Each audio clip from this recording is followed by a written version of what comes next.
माननीय श्री इकरा चौधरी जी। धन्यवाद सभापति महोदय, आपने मुझे इस विशेष चर्चा पर बोलने का मौका दिया। भारत के संविधान के 75वें वर्ष की चर्चा के मौके पर मैं सबसे पहले संविधान बनाने वालों की दूरदृष्टि को सलाम करती हूँ। एक युवा सांसद के तौर पर मैं अपनी उम्मीदों को संविधान के साथ जोड़कर खास तौर पर ये बताना चाहती हूँ कि आज हमारे देश में पिछड़े, दलित, अल्पसंख्यक समुदाय को किस तरह अपने संवैधानिक अधिकारों और आज़ादियों की हिफाजत के लिए हर रोज़ मुश्किलों का सामना करना पड़ रहा है। Doctor B.R. अम्बेडकर के कथन से अपनी बात रखना चाहती हूँ।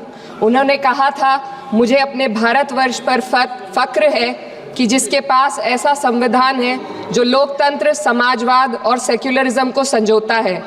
लेकिन आज ऐसा लगता है जैसे संविधान की किताब तो है पर इसे चलाने वालों का ईमान गुम हो गया है।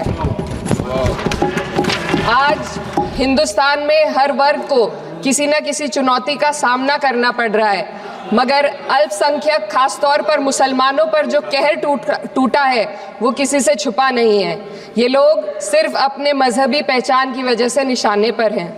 संविधान का अनुच्छेद 15 कहता है कि किसी भी नागरिक के साथ धर्म, जाति या किसी और वजह से भेदभाव नहीं होना चाहिए, लेकिन हकीकत इसके उलट है।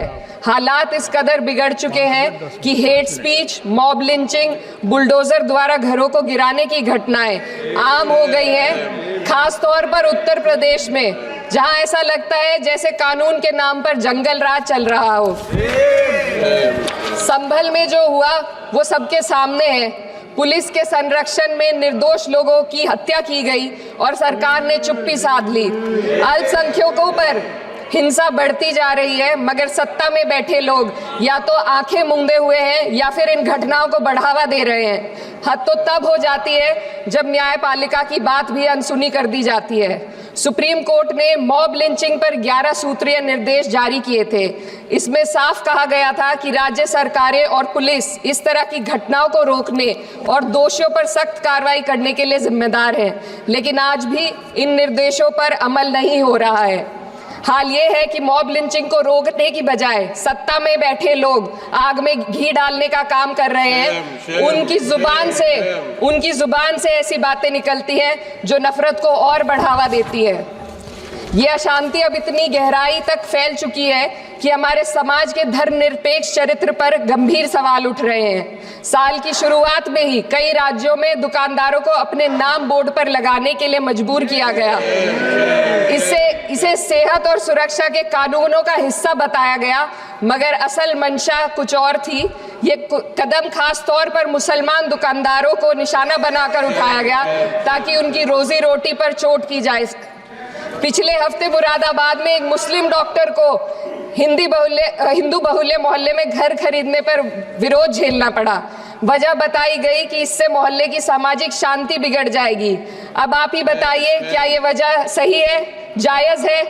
असल में ये छोटी बड़ी घटना इस बात का सबूत है कि सांप्रदायिकता को बढ़ावा देने वाले बयान और नीतियां हमारे समाज को अंदर से खोखला कर रही है।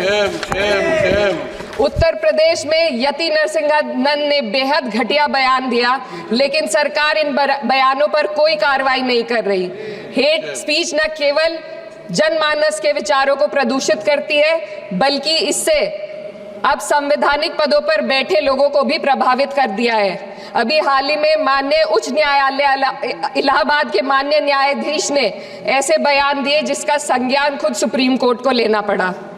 संविधान के अनुच्छेद 29 और 30 ने अल्पसंख्यकों को उनके मजहबी और सांस्कृतिक हक दिए हैं ताकि वो अपनी पहचान को बचा सके और अपने संस्थान चला सके, लेकिन आज उन्हीं हकों पर हर तरफ से चोट की जा रही है। वक्फ जैसे बिल लाकर उनके धार्मिक अधिकारों को छीनने की कोशिश की जा रही है।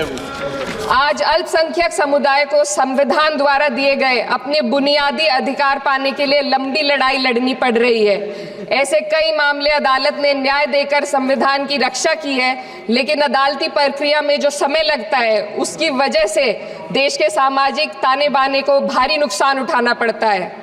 मिसाल के तौर पर इलाहाबाद हाई कोर्ट ने 2004 के मदरसा एक्ट को रद्द कर दिया था, जिससे मदरसों के संचालन पर सवाल उठे। हालांकि सुप्रीम कोर्ट ने बाद में इस फैसले को पलट दिया और एक्ट को वैध करार दिया, लेकिन इस प्रक्रिया में जो समय लगा उसने अल्पसंख्यकों को बेचैनी और संघर्ष के दौर में डाला है। इसी कड़ी में प्लेसेस ऑफ वर्शिप एक्ट 91 भी आता है और कई अन्य अधिकार, उन्हें भी इसी तरह अदालती लड़ाइयों में उलझाया जा रहा है।